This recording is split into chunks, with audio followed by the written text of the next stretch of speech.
Bonjour, je m'appelle Mavambu Yakini, nutritionniste originaire du Congo-Kinshasa. Aujourd'hui, je vais vous parler d'un sujet important, qu'on en parle très peu en Afrique. En fait, ce sujet concerne l'obésité.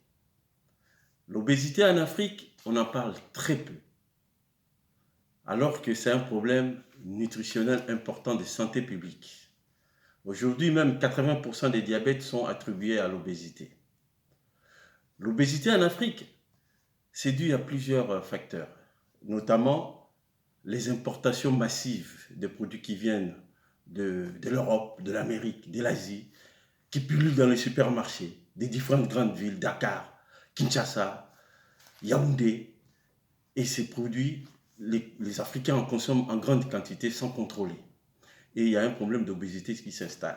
Il y a aussi un autre facteur environnemental aussi important, c'est en fait les Congolais ou les autres nationalités africaines, en fait, ils considèrent que l'obésité comme un signe de richesse, comme un signe de, de beauté pour certaines femmes, hein, alors qu'il n'en est rien. En fait, l'obésité, c'est un handicap.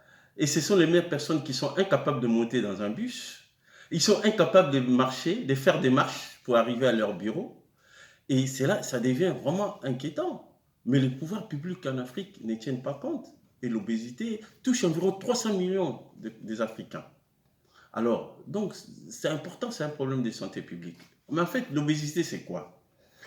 Bah, l'obésité, c'est simplement une augmentation des lipides, des masses de graisse chez un individu et qui influe sur sa santé, son état de santé. C'est ça l'obésité. Et d'ailleurs, les médecins, pour constater l'obésité, ils définissent l'obésité selon les normes de l'Organisation mondiale de la santé, c'est-à-dire de faire en sorte que le poids est divisé par la taille de, par le carré de la taille de la personne, hein, et on trouve des certaines valeurs. Or, la valeur qui est supérieure à 30, c'est ça qu'on désigne comme une personne obèse. La valeur entre 30 et 25, c'est en surpoids. Et quand on est en dessous de 25, c'est une valeur normale. Or, on remarque qu'en Afrique, il y a beaucoup de gens qui sont en surpoids. Beaucoup. Et il y a d'autres qui sont obèses, malheureusement. Donc, c'est vraiment important de voir ça. Mais ça, c'est une méthode clinique que le médecin utilise généralement, mais cette méthode n'est pas fiable. Il faut utiliser la tomographie axiale, c'est-à-dire la méthode qui consiste réellement à mesurer la taille de la circonférence de l'individu et la surface occupée par des tissus adipeux, c'est-à-dire des tissus qui contiennent de la graisse. D'où l'obésité a plusieurs formes. On retrouve l'obésité androïde, c'est-à-dire chez les hommes qui ont des ventres bédonnants. Ils croient qu'ils sont en bonne santé, mais ils sont obèses. Il y a l'obésité gynoïde. Ce sont les femmes généralement préménopausées, où on trouve la quantité de graisse qui se dépose sur la partie postérieure et sur le fémur. Il y a l'obésité sous-cutanée, qui se trouve dans tous les corps, sous la peau. Et enfin, il y a l'obésité qu'on appelle l'obésité viscérale, qui se trouve au niveau des intestins. Donc, toutes ces obésités, la tomographie axiale l'explique très bien. Donc, les gens qui peuvent avoir le ventre bédonnant, ils disent qu'ils sont en bonne santé. Non, ils sont obèses. Il faut contrôler l'alimentation. Si vous ne contrôlez pas l'alimentation, ben, écoute, vous serez complètement obèse. Ah ben, l'obésité aussi a ses conséquences, parce qu'il faut qu'on en parle. Pourquoi j'en parle? Parce que l'obésité, généralement les gens qui sont obèses, ils développent le diabète, le diabète du type 2. Tout simplement parce que l'insuline augmente. Et lorsque l'insuline augmente, ben évidemment, le diabète s'installe. Parce qu'à un moment donné, lorsque l'insuline se trouve à un certain seuil, ben évidemment, l'insuline ne peut plus réagir. Et du coup, le diabète s'installe parce que la glycémie va monter. Il y a l'obésité par rapport à l'accident cardiovasculaire. Ça, c'est un problème de cholestérol.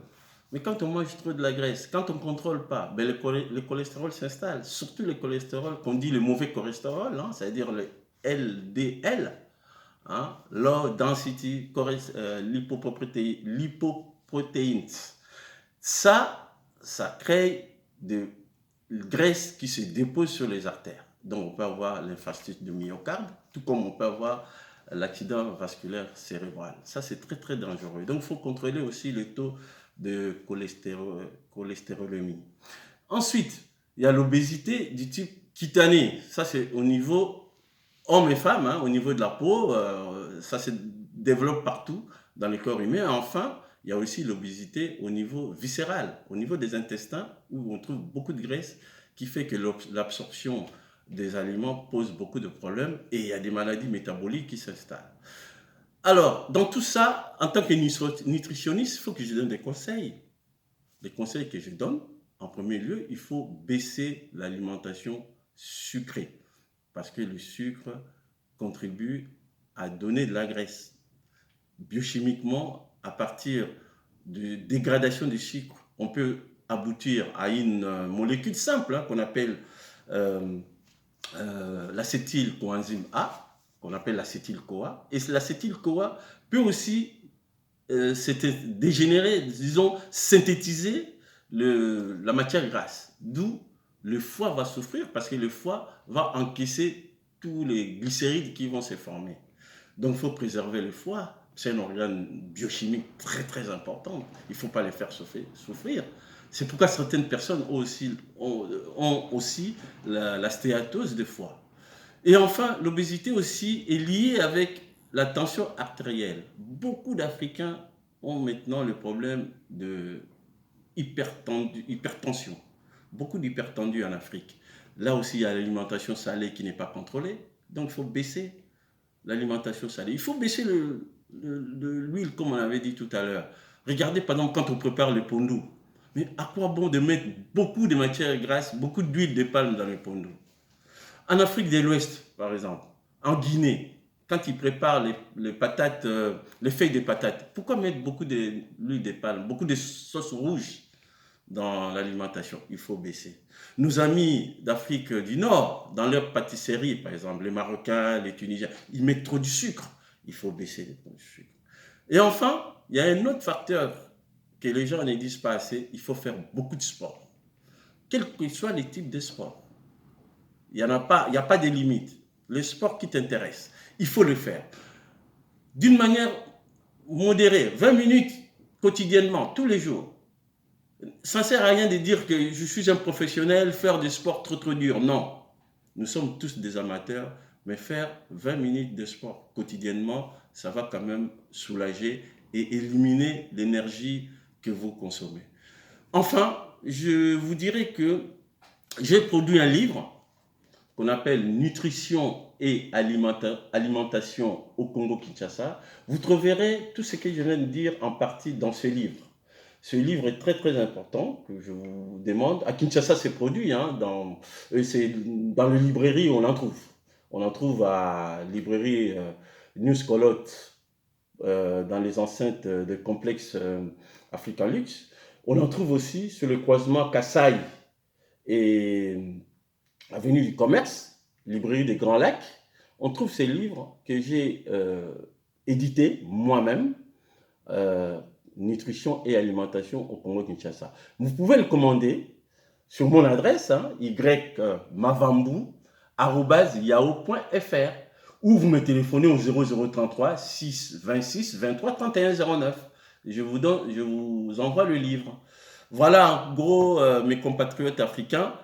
Il y aura une autre émission dans la prochaine. Merci. À bon entendeur, salut. Au revoir.